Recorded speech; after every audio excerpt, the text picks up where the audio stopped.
Hey guys, hope you're having a nice day, and let's go ahead and play Gul'dan at the Haunted Mines. Okay, so I'm not really looking forward to this game, because Gul'dan, like there are certain heroes in Heroes of the Storm that are very heavily reliant on your teammates, and it would be like Morales, Medivh, Gul'dan, right? On their own, they can't really do much, and like kind of easy to kill, or like they just don't do the damage numbers you are required to do, right?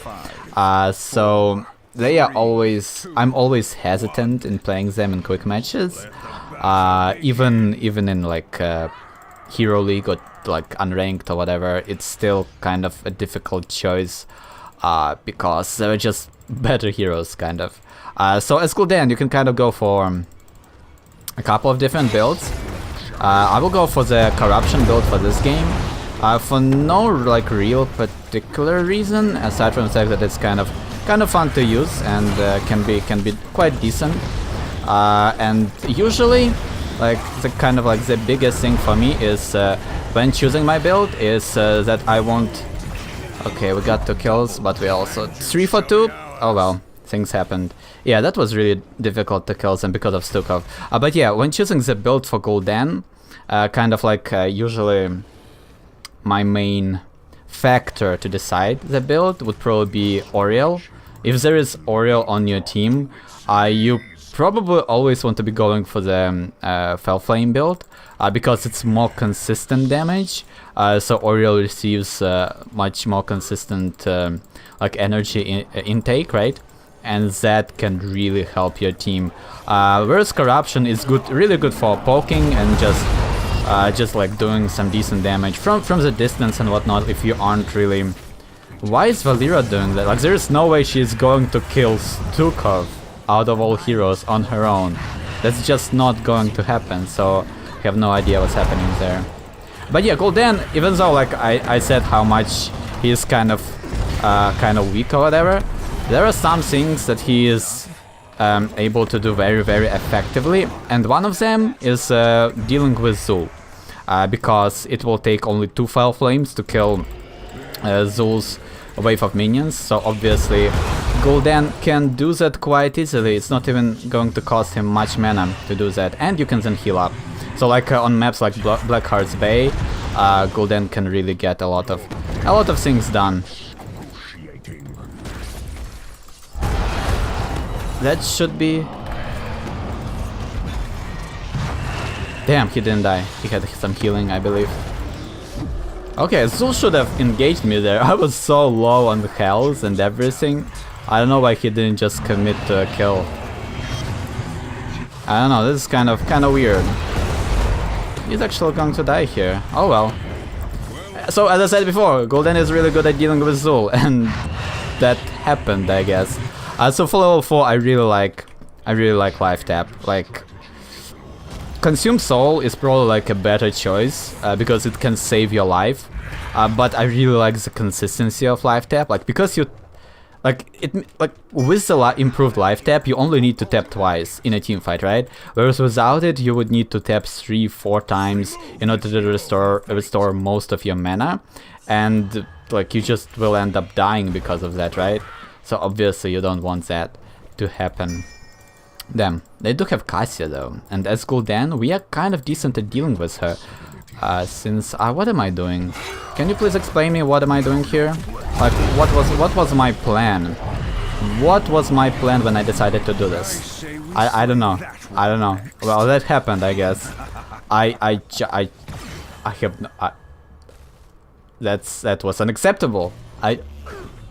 Gul'dan is super easy to kill, and I just walked into like four people from the enemy team, trying to maybe kill Cassia, who already probably backed out by the time I reached there.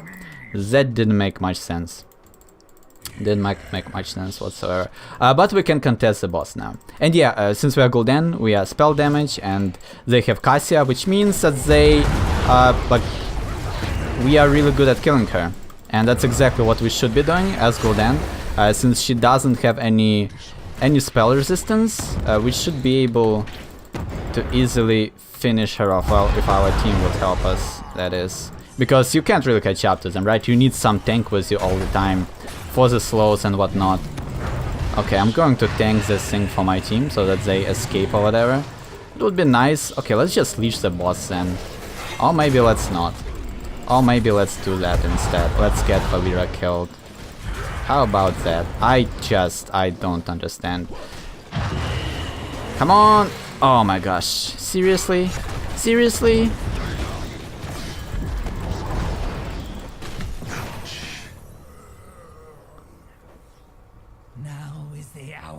And this is what I'm talking about. Like, you do damage, but if you aren't careful, you are going to die. And if you're... I don't want to blame my team for whatever happens this game. But man, I need some peeling for me, and I need to, like, people to survive so that I can do damage, right? And admittedly, I was late for the most part of all of the fights. So that's kind of my fault. I will capture the Siege Giants because I can. And because Siege Giants will do more damage to the boss than a hero would do. So if only somebody would help me. But kind of. Quick match. Quick match. Okay, one more Fell Flame and this should be done. Oh, please don't... Fountain? Don't die. Don't die, Fountain. I need you. There we go. So it's always better to auto-attack and use Fell Flame than using your Life Drain, even though it does damage. At auto-attacking and using Fell Flame would always result in more DPS output, so try to do that for the most part. Oh, why did they stop it? Oh my gosh. They almost stunned me because they stopped attacking the boss. Okay, I will go for Hunger for Power. You know what? I want that Spell Power. Spell Power, by the way, increases the healing healing numbers. So Spell Power on healers always works really well. And Spell Power on Gul'dan helps him heal more. So why the hell not, right? I really like that aspect of this talent. It does make it harder for the healer to heal you, but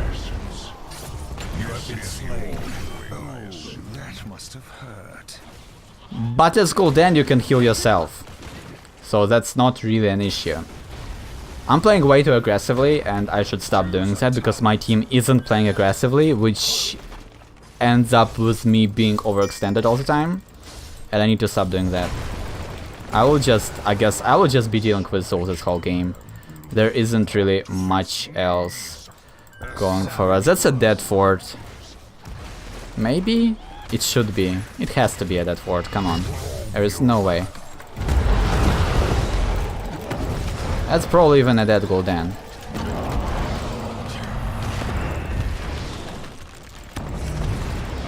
Oh, come on, die. Yeah, that's a dead fort. Oh well. Well, I tried to save it.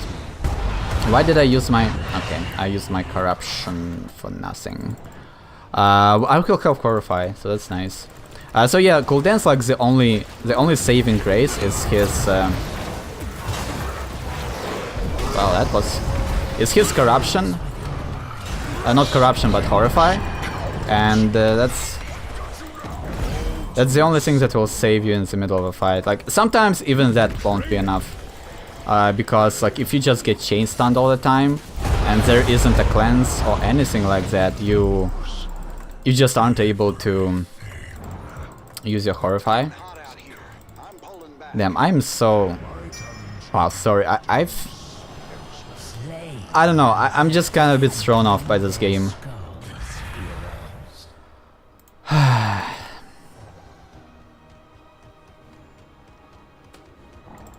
Yeah. Gul'dan is very heavily dependent on your team because most heroes have some sort of crowd control or things like that, so they can kind of set up their own kills and whatnot. Gul'dan cannot really do that. He's just a damage machine, and if you don't have enough like crowd control coming from your team and whatnot, it's just simply not enough, right? So the only actual like playmaking ability that Gul'dan has would be his Horrify, right? So obviously that's what you always want to be landing perfectly. That was a bad Horrify, by the way. Just want to point that out. But it worked out in the end. Yeah, so the way you always want to be landing your Horrifies, by the way, you want to land it in such a way that one of the enemy teammates would be running into your team, maybe one or two of them, and then the whole enemy team would be running away from them. Like that way you kind of isolate people, and usually you just kill them within the Horrify's duration. So that's kind of what you want to be aiming for. But it can be difficult, especially when you are getting focused a lot, unless you have Uther as your healer who can make you invulnerable or just give you a lot of armor, or if you have a cleanse. Like, it's very, very difficult to survive. Oh, damn, I wasn't in position. Oh, well. Oh, that happened. Okay, that was fun. Oh, wow, good job by Garrosh. I didn't think he had his throw ability. I didn't think he had it. Oh, well. So, like, I tried to escape the silence, so I would lifesteal from Garrosh a little bit, but it was kind of... It didn't work out whatsoever. And just like that, like, it only takes one person to engage you, and then you will just die right away. Like, Garrosh can just solo you like that. So you need to be very, very careful about your positioning, and very often it would almost make you completely useless.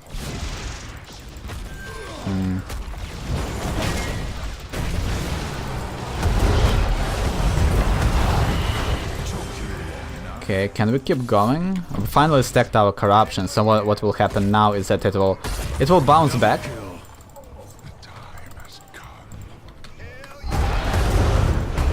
And that would allow to poison people more, and to also help with proccing our level 16 talent, Ruinous Affliction. That is obviously nice.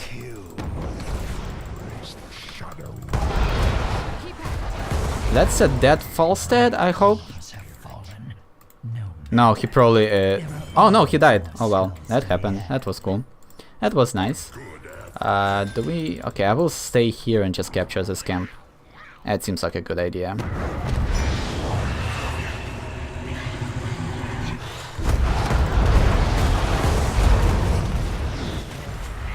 Okay, yeah, so we only tapped twice and we are at full mana. So that's the value of improved life tap right there. But finally we have our Ruinous Affliction, and level 16 is always like the enabling level for... It's Gul'dan's damage spike, no matter which build you go for. Even with the Darkness Within, that can be nice. Yeah, landing three corruptions is really, really helpful. Oh my gosh, please. Good healing by Rhaegar. This Rhaegar is playing really damn well. But we just don't have the damage to break them, sadly. Oh well. I thought that we would actually kill them. Like, when I landed that Horrify, I thought that everyone would just die.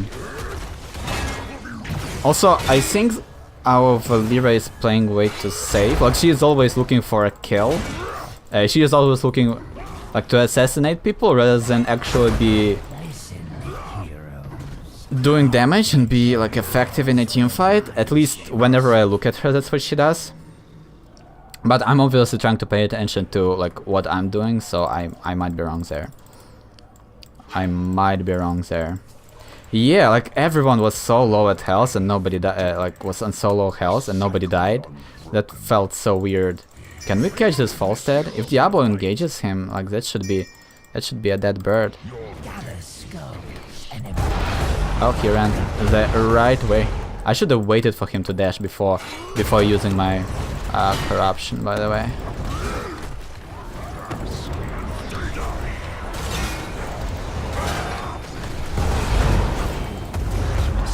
Can we keep going? Does Diablo have another charge? Well, Cassia is good enough, I guess. And again, our spell damage is not ignored by her physical armor, so obviously that's nice.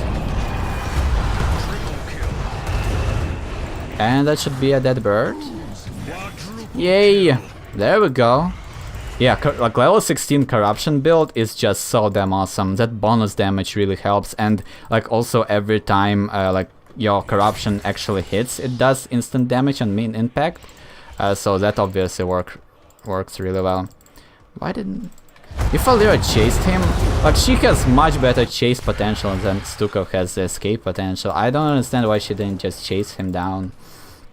Just constantly like dashing to him. That would be basically good enough, so I don't know what happened there. Okay, okay. It seems like the game is kind of going into our favor now. After we kind of grouped up. Like that last fight was really good for us. Like good job by Diablo being so aggressive, because it's kind of how you need to be playing Diablo in my opinion. Like you always want to be initiating and just you want to be doing that all the time. And that's exactly what he did there, and we were able to kind of harass the enemy team like that. So that worked really well. Wow, he dies fast. I don't have my corruption for another second though. My Horrify, I mean.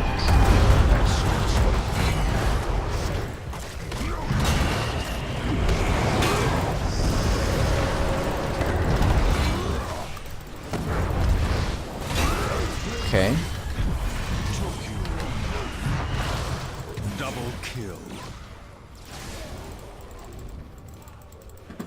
I can... Okay, there we go. Let's heal. I guess I can life tap once. Okay.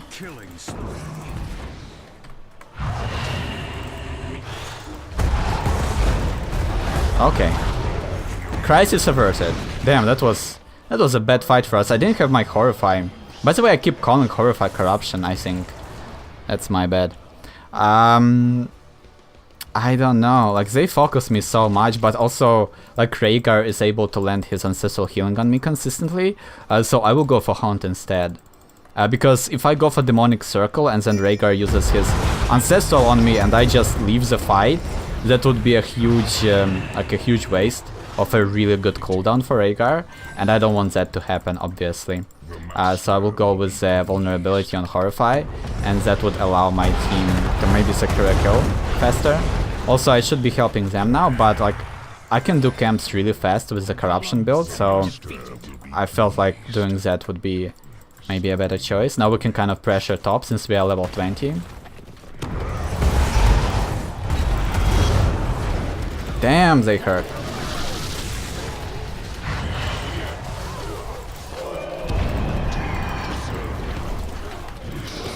Well, too bad that our Rainer was the only follow-up for Cassia, because she was, even though she was horrified, right, she would still get her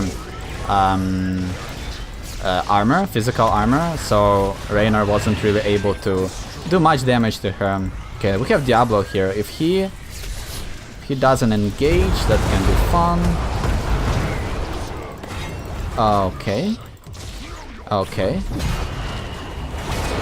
Again, Rhaegar, top tier ancestrals. Also, I think I'm helping him by using my Drain Life.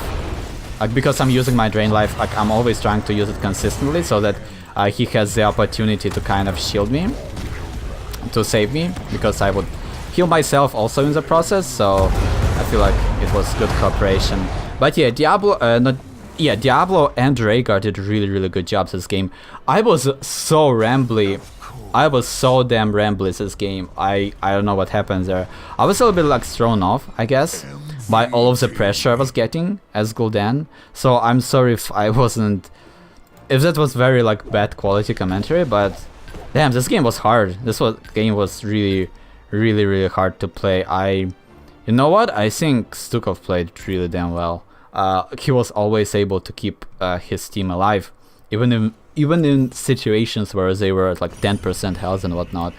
And that can be very difficult to Stukov, because you need time to spread your healing passage in, and then you need to have your cooldown on your trait available to save people.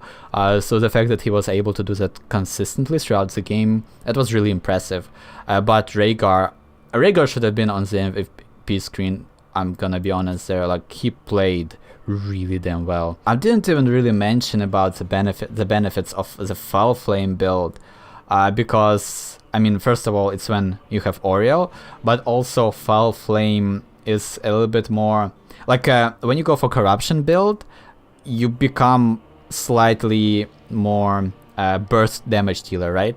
Because after you get to your level 16, not only every corruption like zone starts doing damage. When you hit all 3 of them, you do 233 at level 1, so it's like 500 damage at level 20, and then combines that with Hunger for Power. So if you manage to land all 3 strikes, and that's actually what you should be always aiming to do, especially with the Echoed Corruption, because it synergizes, like Echoed Corruption actually synergizes with Ruinous Affliction.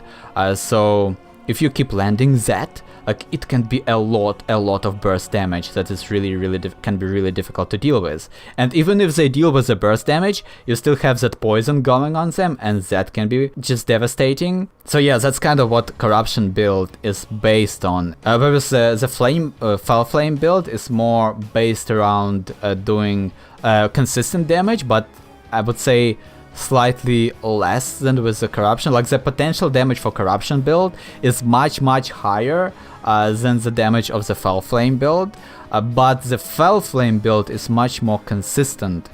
So even though you aren't really killing anyone with your Foul Flames, so to say, if you are left alone for like 10 seconds in a fight, because you just keep spamming them, you can kill the whole enemy team eventually. But you need that time, so you need heroes that can buy time for you. That's why Oriel Gul'dan is such a good combo, because the longer you fight against Oriel, the stronger her team becomes, almost, right? Because she can get those consistent AoE heals off, and it really helps win the fight. And Gul'dan also needs that with the Foul Flame build, so that's why they are such a good synergy. But I always find it very difficult to play Gul'dan in solo queue scenarios. It used to be really strong, like it actually used to be almost like an easy victory back when people were realizing that Gul'dan was actually a really strong hero, but people actually weren't really used to dealing with Gul'dan, so people who knew how to play Gul'dan were at a huge advantage, like when picking him, right? So you would get those cheap victories because nobody really knew how to deal with the damage output of Gul'dan, and nobody really knew how to kill him because he had Horrify. So like they would try to just focus Gul'dan, right, and then Horrify, and everyone dies, right?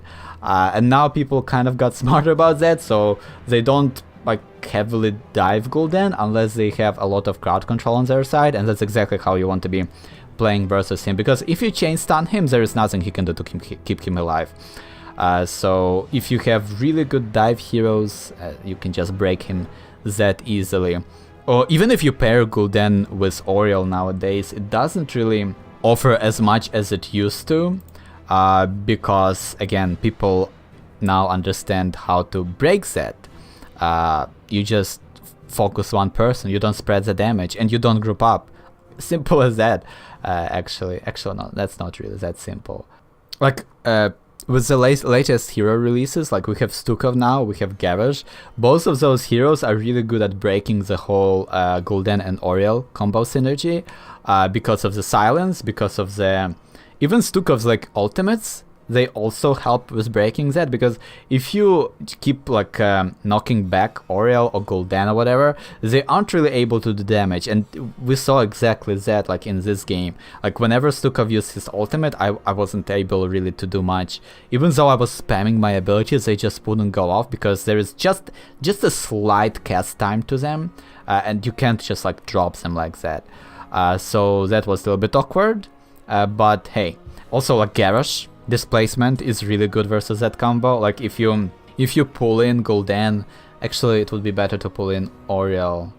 Yeah, because if you catch Gul'dan and throw him into your team, he would just drop Horrify onto himself, and then somebody would probably die on your team. But at the same time, it would force him to use Horrify, maybe not in a perfect situation, which can help dealing with him. But also Oriel can use her Crystal Aegis to save Gul'dan, so that's probably not the best idea. Whereas catching Oriel is a lot more helpful, because then Gul'dan would need to kind of come and help her, come to save her, to cast, to use his Horrify, and Oriel would have to use her Crystal Aegis on herself. That would mean that she would probably be sitting on maximum energy while inside the Crystal Aegis, which would reduce her impact on the team fight, and also it would make her an easy target. Because like when the Crystal Aegis actually fades, if everyone saves up their skill shots, like their heavy hitting skill shots, which they should be doing, it can be really easy to just kill her right there. So yeah, just like the latest two heroes are really good at dealing with the whole Gul'dan Oriel combo. That's one of the reasons, I guess, why Vala Oriel is a much better choice nowadays, because Vala has mobility. Like, she isn't as easy to kill as Gul'dan. So the only person really under threat in that combo would probably be Oriel, and yeah, which makes it a more consistent combo rather than Gul'dan and Oriel. And not only the survivability, sometimes as Gul'dan it's really hard to do damage to the whole enemy team, and that's kind of what you need to be doing. You can't, whereas like Vala can fill up Oriel's energy bar by just tunneling one target. As Gul'dan, you always need to be spreading your damage onto at least two people. If you aren't hitting two people at the same time with your abilities, Oriel won't get enough energy to help to do effective healing, right? Whereas Vala can just be attacking one person, and Oriel will just keep getting that consistent energy input. I'm talking a lot about Oriel synergy in a game where there was no Oriel, but I think it's important to talk about that when playing Gul'dan, because that's like the go-to combo nowadays. Like you pick Oriel Vala, Oriel Cassia, or Oriel Gul'dan, and just hope for the best. Maybe Oriel Zul'jin, yeah. Oriel is such a weird hero, and she's so damn annoying. Crystal Aegises can just break teamfights so bad. But damn, this was a difficult game, and it was really satisfying to win because of that. Zul was playing really weird though, like he died a lot of times and made some really bad decisions. I guess he was trying to split push, but he was a little bit too aggro, I want to say, when he was split pushing. But he took 2 our forts down, so that's not too bad, I guess. Good job by him. Yeah, Garrosh is really annoying to deal with. Whenever I would cast something, I would put myself in range of his combo. So whenever I tried to do anything in a team fight, I would always run the risk of Garrosh throwing me to my death, and that was not pleasant to deal with whatsoever. Yeah, I feel like the enemy team played really well. Let's say instead of Cassia they had Vala, we would have just lost right there. Because as much as she did damage, she didn't really do that much damage. Like, she didn't even beat Falstad, which she should be able to. Oh, she didn't. Okay, she didn't go for the lightning strikes, I think. That allows your basic attacks to cleave to every hero around the target. That talent is absolutely broken, and you should always pick it on Cassia, in my opinion. She went for Thunderstroke, and okay, sure. Yeah, she should be beating Falstad's damage easily as but that didn't happen. So yeah, maybe if she went for that talent, or maybe if they had Vala, for example, it would have been a much harder game for us, and it was already hard. So we kind of won because maybe enemies didn't have a perfect composition, so to say. Also, they didn't really have much follow-up for the whole Garrosh combo, right?